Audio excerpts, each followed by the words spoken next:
Assalamualaikum warahmatullahi wabarakatuh.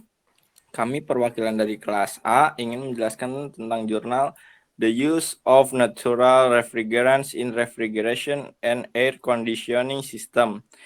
Penyusunnya yaitu Madu, Sruti, Emani, dan Bijan Kumar Mandal, SCI, Eng 2018. Kelas A, Termodinamika Teknik 2.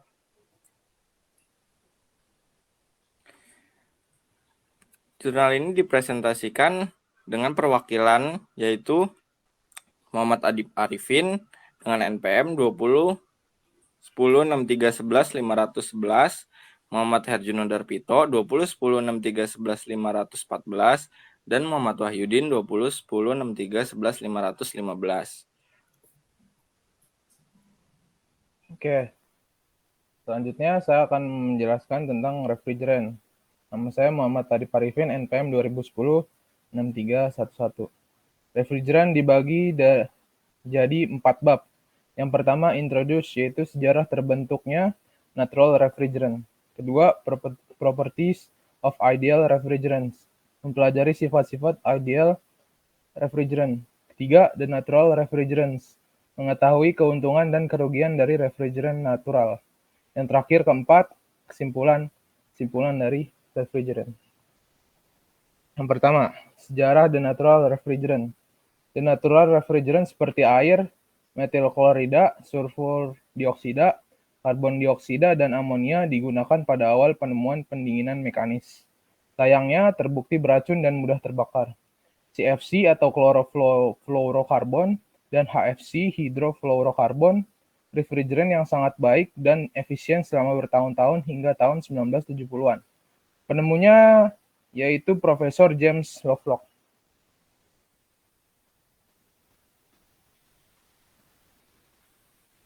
Pada tahun 1973, Profesor James Lovelock menemukan freon memiliki potensi penipisan lapisan ozon yang tinggi atau ODP. Protokol Montreal menghentikan produksi dan konsumsi refrigeran CFC yang menipiskan lapisan ozon tersebut. Kemudian refrigeran hydrofluorokarbon atau HFC digunakan sebagai alternatif pengganti CFC. Tapi HFC ini memiliki potensi pemanasan global atau GWP yang tinggi. Lebih dari 190 negara berkumpul di Kigali pada tahun 2016 dan mengadopsi amandemen Protokol Montreal 1989 untuk menghilangkan gas HFC. Akhirnya, diperkenalkan kembali refrigeran alami seperti CO2, NH3, dan hidrokarbon yang tidak memiliki ODP dan GWP, dan dianggap sebagai pengganti CFC dan HFC jangka panjang. Dengan demikian, penggunaan refrigeran alami dapat menjadi solusi terbaik untuk menghentikan kerusakan lingkungan yang disebabkan oleh refrigeran CFC dan HFC konvensional. Kedua, properties of ideal refrigerant. Refrigeran harus memiliki titik didih rendah dan titik beku rendah. Refrigeran yang dipilih terutama untuk penaslatan penguapan yang tinggi. Mereka harus tidak berbahaya, tidak beracun, dan tidak mudah terbakar. Tidak mudah meledak dan tidak korosif. Tekanan zat pendingin harus memungkinkan penggunanya dalam sistem pendingin dengan ukuran pipa dan kompresor yang wajar. Refrigeran harus memiliki daya larut yang tinggi dan minyak pelumas. COP tinggi dalam kisaran suhu kerja. Akhirnya, kriteria terpenting di dunia ini adalah bahwa zat pendingin harus memiliki potensi penipisan lapisan ozon nol dan potensi pemanasan global yang sangat rendah. Kemudian contoh-contoh ideal refrigeran. Pertama yang CFC. CFC lebih dikenal sebagai refrigeran klorofluorokarbon, misalnya R114 dan R11, dan seterusnya. CFC dibedakan sebagai tidak aman untuk lapisan ozon. Oleh karena itu mereka dieliminasi pada tahun 2000. Namun demikian, CFC belum digunakan sebagai bagian dari peralatan yang ketinggalan zaman, dan tindakan pencegahan diadopsi untuk meminimalkan pelepasan sesuai petunjuk EPA. Kemudian yang kedua ada HCFC. HCFC adalah singkatan dari hydrochlorofluorocarbon refrigerant. Contohnya R22, R123, dan lain sebagainya. Refrigeran ini diakui agak tidak aman bagi lapisan ozon dan akan dihilangkan pada tahun sekitar 2030. Kemudian yang ketiga ada HFC. Refrigeran sistem ventilasi ini tidak mengandung partikel klorin dan tidak berbahaya bagi lapisan ozon, namun memiliki sedikit efek pada pemanasan global. R134A dan R125 adalah HFC yang paling umum digunakan. Kemudian ada HFO. HFO dapat digunakan dalam pendinginan lemari es, agen pemadam api, media transfer panas, propelan, agen berbusa, media arus media, pembawa agen sterilisasi, monomer polimer, badan aliran udara pembawa, poles abrasif, pengering pengganti, fluida kerja, dan bidang lainnya. Kemudian yang terakhir ada refrigeran alami. Refrigeran ini aman karena hanya memancarkan 5,3 ons propana di perangkat apapun yang digunakan, yang sebanding dengan 2 atau 3 pemantik rokok yang juga pengkonsumsi propana. Batas di atas didasarkan pada titik pembakaran atas dan titik putus zat pendingin yang lebih rendah, yang menyiratkan bahwa zat itu tidak akan menyala dalam kondisi ini. Kemudian, denatural refrigeran. Keuntungan dan kerugian dari refrigeran. Yang pertama adalah air. Air itu zat pendingin yang paling terkenal dan ketersediaannya yang mudah membuatnya sangat populer. Aspek penting lainnya dari air adalah biayanya keamanan. Namun air hanya dapat digunakan untuk aplikasi suhu tinggi karena densitas uap air yang sangat rendah yang secara tajam menurunkan kapasitas pendinginan untuk suhu di bawah 100 derajat Celcius. Efek pendinginan ini kira-kira 20 kali lebih tinggi daripada R12. Tapi kompresor dengan kapasitas yang besar harus digunakan dalam kasus air. Biaya juga meningkat dengan ukuran kompresor. Kemudian yang kedua ada karbon dioksida. Adalah fluida kerja yang tidak mudah terbakar, tidak beracun, tidak berbau, dan mudah dengan 0 ODP dan 0 GWP. Efektif ini dapat diperoleh sebagai produk limbah dari berbagai proses. Selanjutnya, densitas cairannya lebih rendah dan sebagai akibatnya, muatan dan ukuran sistem juga akan lebih rendah yang meningkatkan perbedaan biaya CO2 dan halokarbon. Kemudian yang ketiga ada amonia. Keuntungan penting dari amonia adalah toleransinya terhadap minyak mineral normal, sensitivitas rendah terhadap sejumlah kecil air dalam sistem, deteksi kebocoran sederhana, ketersediaan tak terbatas, dan harga murah, namun tidak cocok untuk sistem pendingin dan pompa panas domestik, otomotif, dan komersial kecil, karena baunya yang menyengat dan mudah terbakar.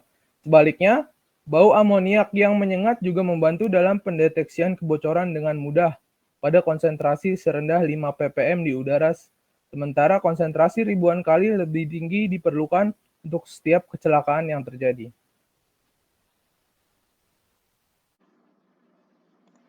Baik, di sini saya Muhammad Herjuno Darpito akan melanjutkan dari materi ADIP, yaitu di sini ada 3.4 tentang hidrokarbon, yang dimana hidrokarbon atau disingkat dengan HC yang paling umum adalah propana R290, propilena R1270, dan campuran dengan propana, butana R600, dan isobutana R600A. Nah, ini termasuk refrigeran, grupnya itu adalah natural refrigerants, yang dimana penggunaan hidrokarbon sebagai refrigeran tidak hanya baik untuk lingkungan, tetapi juga dapat mengurangi konsumsi energi. Hidrokarbon dan campurannya ditemukan sebagai pengganti yang baik untuk menggantikan R12, R134A dalam sistem pendinginan domestik dan komersial. Nah, ini termasuk dalam CFCS dan HFCS. Nah, oke, lanjut ke campuran hidrokarbon yaitu 3.5. Jadi mana campuran refrigeran ini atau refrigeran murni juga memberikan hasil yang baik dalam sistem refrigerasi. Nah, menurut Dalkilik dan Wong Wise, mempelajari sistem refrigerasi kompresi uap tradisional yang menggunakan campuran refrigeran berdasarkan R134A, R152A, R32, R290, R1270, R600, dan R600A, yaitu termasuk ke dalam CFCS dan natural refrigerant dalam berbagai proporsi, dan hasilnya kemudian dibandingkan dengan R12, R22, dan R134A. Nah, itu termasuk ke dalam CFCS, HFCS, dan HCFCS. Nah, kemudian campuran ini juga ditemukan untuk meningkatkan perpindahan panas dibandingkan dengan R22. Ini adalah contoh dari natural refrigerants, yaitu R134A, yaitu bukan natural refrigerant tetapi HFCS, yang dimana dipakai untuk sebagai freon AC. Ya, ini contohnya. Oke, lanjut. Nah, di sini disediakan ada 4 tabel atau 4 figur, yang dimana pada figur 1 itu menjelaskan tentang variasi koefisien kinerja dengan temperatur evaporator atau COP atau coefficient of performance, yang dimana pada figur 1 ini menjelaskan semakin tingginya nilai COP maka semakin tinggi pula evaporator temperaturnya. Dan kemudian di sini ada figur 2 yang dimana menjelaskan variasi laju aliran massa refrigeran dengan temperatur evaporator, yang dimana semakin rendah massa flow rate atau laju aliran massa, maka semakin tingginya nilai evaporator temperaturnya. Di sini menurut Yu dan Teng menggunakan campuran refrigeran hidrokarbon dalam lemari es. Nah, itu contoh penerapannya pada lemari es R134A. Yaitu untuk apa? Yaitu untuk mengevaluasi kinerja dan kelayakan penggunaan refrigeran alternatif dengan melakukan uji pull down tanpa beban dan uji cycling test on load selama 24 jam. Nah, campuran ini menggunakan R290 dengan R600A dalam proporsi 65/35, 50/50, dan 0/100. Dan yang masing-masing diberi nama sebagai HC1, HC2, dan HC3. Nah, itu kita bisa lihat di figur ketiga, yang dimana perbandingan campuran refrigeran ini dengan R134A dalam hal COP menunjukkan nilai tertinggi, yaitu dimenangkan oleh HC1, yaitu pada figur 3 itu menjelaskan perbandingan COP untuk campuran HC290 dan R600A dengan R134A. Dan kemudian pada figur keempat itu menjelaskan perbandingan COP untuk campuran HC R1270 dan R290 dengan R22. Akhirnya, menurut Ahmed menyimpulkan bahwa mengamati bahwa R290 yang murni adalah zat pendingin yang mudah terbakar. Oleh sebab itu, maka Ahmed dan bersama teman-temannya melakukan eksperimen dengan melakukan pencampuran R290 dengan R22, dan hasilnya ternyata mendapatkan hasil yang positif, yaitu mengurangi potensi pemanasan global R22 dan juga mengurangi sifat mudah terbakarnya oleh R290. Jadi kesimpulan dari keempat figur ini, yaitu menurut PAM menyajikan perbandingan sifat dan kinerja hidrokarbon sebagai zat pendingin dalam pompa kalor ukuran kecil dan sistem pendingin. Dan juga menyimpulkan juga yaitu bahwa resiko yang disebabkan oleh mudah terbakarnya hidrokarbon dapat dikurangi dengan merancang sistem untuk pengisian minimum refrigeran, deteksi kebocoran yang cermat selama produksi, dan kemudian desain kedap udara dengan jumlah minimum. Yaitu adalah ketiga kunci ya dalam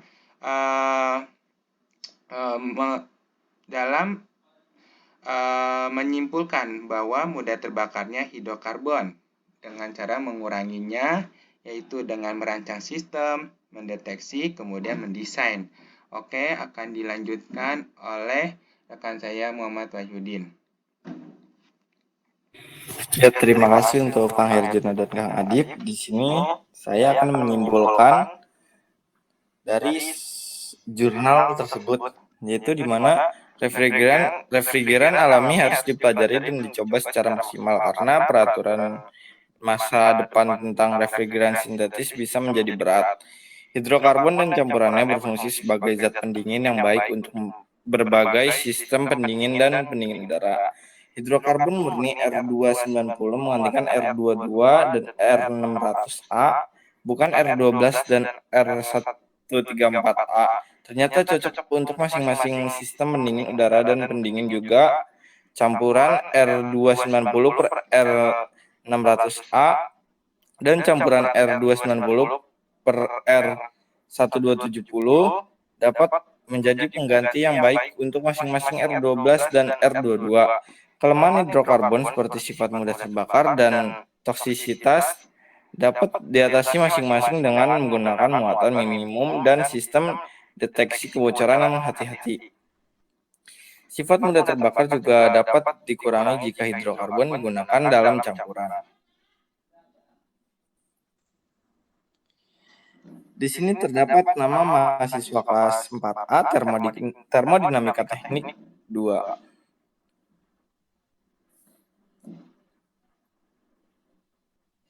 Sedikit quotes dari James Lovelock, di mana saya akan menerjemahkannya, yaitu dia berkata, mungkin satu-satunya hal terpenting yang dapat kita lakukan untuk membatalkan kerusakan yang telah kita lakukan adalah dengan kuat menanamkan pemikiran di benak kita.